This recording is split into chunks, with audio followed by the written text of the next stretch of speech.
పేదవాళ్ళకి వైద్యం కోసం 100 రోజుల్లో గ్యారంటీ పథకాలను అమలు చేస్తామని గౌరవ ముఖ్యమంత్రి గారు చెప్పారు. కాంగ్రెస్ పార్టీ ప్రభుత్వం ముఖ్యమంత్రిగా ప్రమాణ స్వీకారం డిసెంబర్ 7వ తారీఖున గౌరవ ముఖ్యమంత్రిగా రేవంత్ రెడ్డి గారు ప్రమాణ స్వీకారం చేశారు. చేసినట్టునే చెప్పారు, ఇది ప్రజాప్రభుత్వం, ప్రజల సంక్షేమం, ప్రజల అభివృద్ధి కోసము పనిచేస్తుంది, ఇందిరమ్మ రాజ్యం తీసుకొస్తుందని చెప్పినారు.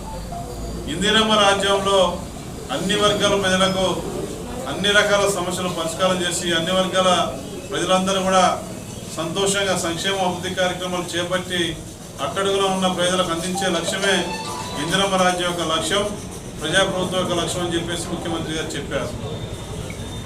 7వ తారీఖు డిసెంబర్ 7 ప్రమాణం చేశారు.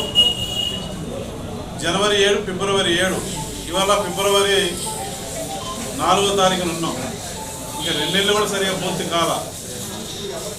మరి ఇవాళ కాంగ్రెస్ పార్టీగా చెప్తా ఉన్నాం, కాంగ్రెస్ పార్టీ ప్రభుత్వం ముఖ్యమంత్రి గారు కూడా చెప్పారు, 100% ప్రజలకు కాంగ్రెస్ పార్టీ ప్రభుత్వం మీద స్పష్టత ఉంది, అవగాహన ఉంది. గ్యారంటీ పథకాలను కాంగ్రెస్ పార్టీ ప్రభుత్వం అమలు చేస్తుందని నమ్మకం, విశ్వసనీయత ప్రజల్లో ఉంది. గెలిపించారు. ఇవాళ కూడా విశ్వసనీయత ఉందని గ్యారంటీగా 2 పెట్టారు, ముఖ్యమంత్రి గారు ప్రకటించారు. ఇవాళ రేపు ఇంకో 2 పథకాలు కూడా ప్రకటిస్తామని చెప్పేసి, మిగతావి కూడా ప్రకటిస్తామని చెప్పేసి ముఖ్యమంత్రి గారు చెప్పారు. ప్రతిపక్షాలకు ఎందుకు ఉలికిపాటు అర్థం కావట్లేదు.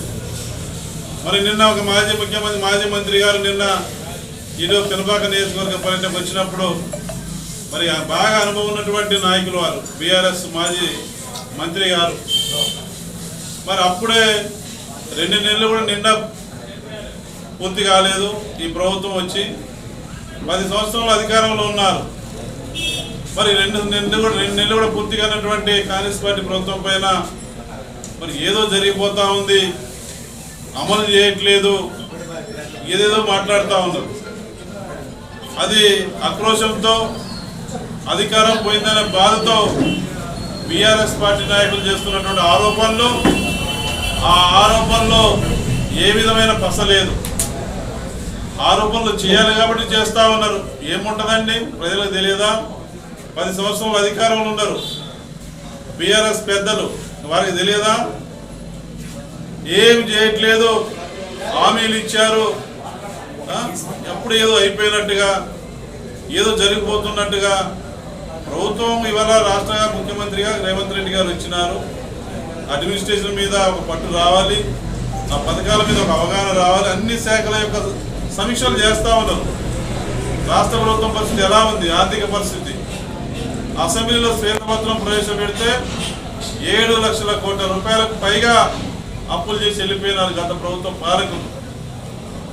అధ్వానంగా ఉంది ఆ పరిస్థితి. దాని నుంచి ఏ రకంగా బయటపడేయాలి, ఏ రకంగా రాబోయే 5 ఏళ్లలో ప్రజలకు మరి ఇవాళ సంక్షేమ కార్యక్రమాలు, అభివృద్ధి కార్యక్రమాలు అందించాలా, దానికి బడ్జెట్ ఏ రకంగా చేసుకోవాలనే ఆలోచనలో ప్రభుత్వం ఉంది. మరి ఇంత తొందరపాటు, ఇంత ఉలికిపాటు 10 సంవత్సరాల అధికారంలో ఉన్నటువంటి బీఆర్ఎస్ నాయకులకు రావడం అనేది, అది రాజకీయంగా చేయాలా, ఏదో ఒక ఆరోపణ చేయాలా, ఏదో ఒక నింద చేయాలి అనే కోణంలో బీఆర్ఎస్ పెద్దలు చేస్తూ ఉన్నారు తప్ప అందులో ప్రజలు నమ్మే పరిస్థితులు లేరు. రెండవది, 10 ఏళ్లలో అధికారంలో ఉన్నటువంటి బీఆర్ఎస్ పెద్దల్ని నేను అడుగుతా ఉన్నా, మీరు అనేక హామీలు ఇచ్చినారు, ఎందుకు నెరవేర్చలేదు? సమాధానం చెప్పాలి. నిన్న వచ్చినటువంటి పెద్ద మనిషి నిన్న వచ్చిపోయినాడు. ప్రభుత్వం మీద నిందలేయడం కాదు, 2 నెలలు కూడా నిండా పూర్తి కాల. 10 ఏళ్ళు అధికారంలో ఉన్నారు. బీఆర్ఎస్ పెద్దలు, ముఖ్యమంత్రి గారు స్వయంగా భద్రాచలం వచ్చి 2015వ సంవత్సరంలో భద్రాచలానికి 100 కోట్లు ఇస్తామని చెప్పినారు. దానికి సమాధానం చెప్పాలి బీఆర్ఎస్ పెద్దలు. రెండవది, 2022 వరదలు వస్తే ఆనాటి ముఖ్యమంత్రి గారు వచ్చారు, భద్రాచలంలో ప్రెస్ మీట్ పెట్టి చెప్పినారు, ఇటు గోదావరి ఇరుపక్కల గోదావరి ముంపు గురి కాకుండా అన్ని గ్రామాలను మెట్ట ప్రాంతాలకు తరలిస్తాం, ఇంటి స్థలాలు ఇస్తాం, మరి ఇల్లు కట్టిస్తాం, డబుల్ బెడ్రూమ్ ఇల్లు కట్టిస్తాం, 1000 కోట్లు నేను ప్రకటిస్తున్నానని చెప్పేసి చెప్పడం జరిగింది. మంజూరు చేస్తున్న చెప్పిన భద్రాచలం శ్రీరాముడు సాక్షిగా చెప్పారు 2022లో జూలైలో వరదలప్పుడు వచ్చి ముఖ్యమంత్రి గారు. దానికి సమాధానం చెప్పాలని నేను అడుగుతా ఉన్నా. అదే కాకుండా నా టైంలో 100 కోట్లు మంజూరు చేయించాను. ఇదే బోరుగుంపాడు మండలంలో బోరుగుంపాడు గోదావరి పరివాహక ప్రాంతంలో కరకట్ట కట్టాలని నేను మంజూరు చేసినట్టు కరకట్ట 100 కోట్లు పనులు ఎందుకు చేయించలేదో వారు సమాధానం చెప్పాలి.